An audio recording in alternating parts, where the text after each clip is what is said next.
All right, guys, we're back. We're going to talk about the upcoming round 3 Oakland Supercross. So let's do it.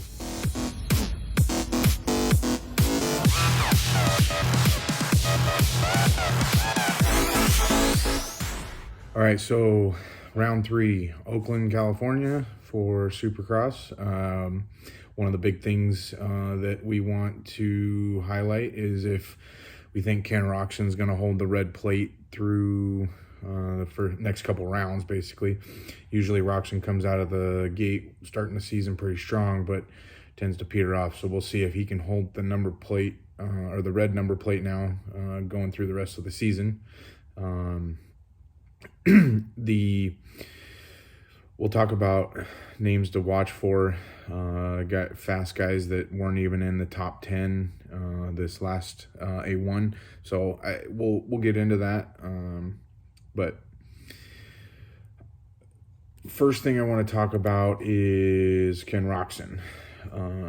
Looked really strong in A1. Big question is he going to keep the momentum rolling for Oakland?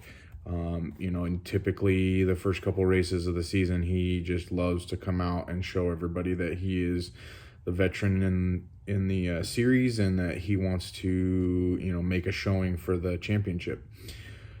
Problem with that is that he never really holds it through the whole season. Typically mid-season, he just ends up kind of falling apart, whether it be bike issues or body issues, mainly body issues because he's had so many injuries in the past.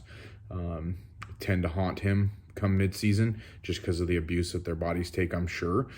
So things, old injuries start to flare up type of thing. So let's see, who else do we want to talk about? One of the big ones, and I was just going through some highlights and I forgot to mention in last week's episode was Shane Mcelrath.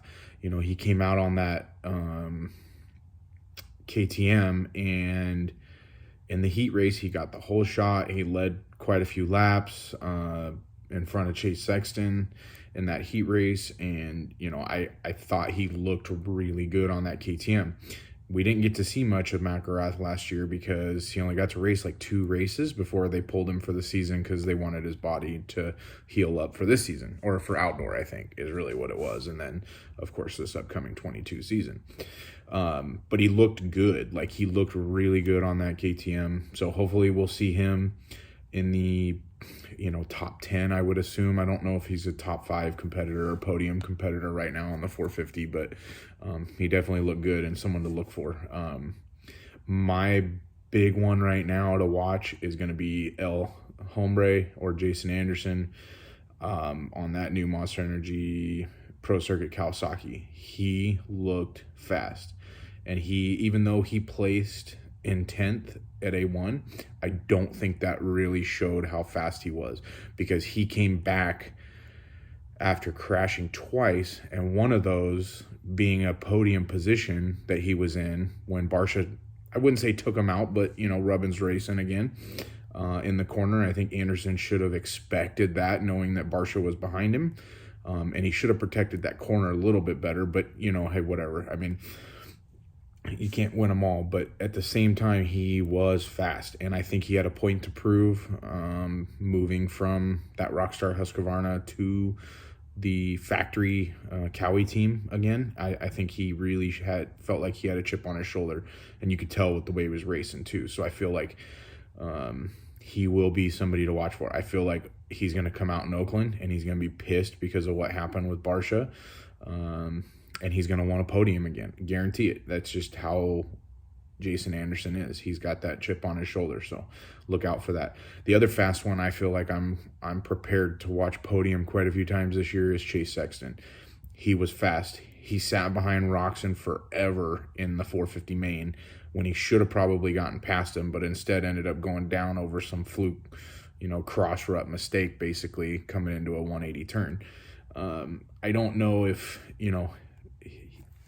he'll be a podium contender all year, but he was fast, and he will be up front most of the season. So he will be someone to watch for. The list goes on. I talk about that Malcolm Stewart and Marvin Musquin incident last week, and that could get heated. It just depends. One of the things is both of those racers are usually pretty respectful, so hopefully they just take it to the track and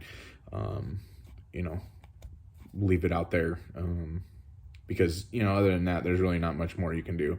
I mean, you're gonna deal with what you deal with in a race. So but yeah, the big one for me is going to be Jason Anderson. I really feel like he's going to be one of the guys that's fast this year and has a point to prove. And same thing with Chase Sexton. I think he was fast last year, but just didn't get a chance to show everybody. So with coming into Oakland, I feel like let's go through our picks on what we feel like we want to put in place.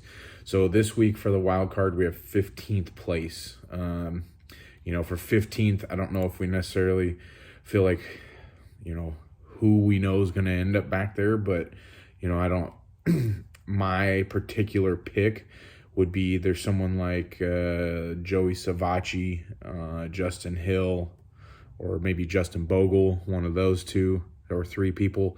The 15th is a hard one to pick because you just end up with so many good people back in there.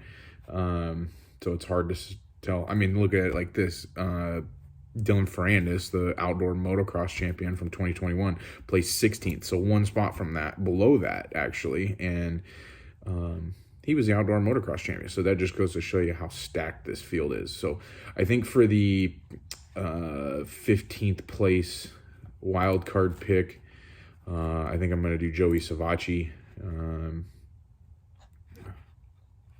I don't know why, but I feel like he may end up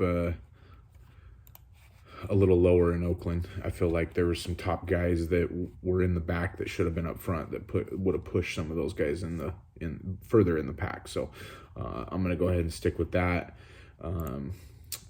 Let's go through the 1 through 5 places. I think for Oakland, I'll probably pick Chase Sexton. I think number 2, I'm going to pick Cooper Webb. Number three is kind of a tough spot. I think because that fast guy, Jason Anderson, that we're talking about, hopefully he'll keep his composure. I'm going to put him in the 3rd podium position because I don't feel like he'll keep a whole race together yet. I think he's too emotionally driven right now on the bike to get a podium position, but we'll put him in 3rd place just to see what happens. I'm going to put Ken Roczen in 4th. And for 5th place, I am going to put Eli Tomac on his new Star Racing Yamaha. I felt like he was right there last week in Anaheim. I feel like he'll be right there again. I think it's going to take a couple more races for him to feel like he can be on the podium and be fast again. I think he's just taking some time to get used to it. I mean, it was his first Supercross race on that brand new bike. So those are our Supercross, our Rocky Mountain Fantasy picks for this week, round 3 in Oakland. Just wanted to go over those with you guys before getting started on the week.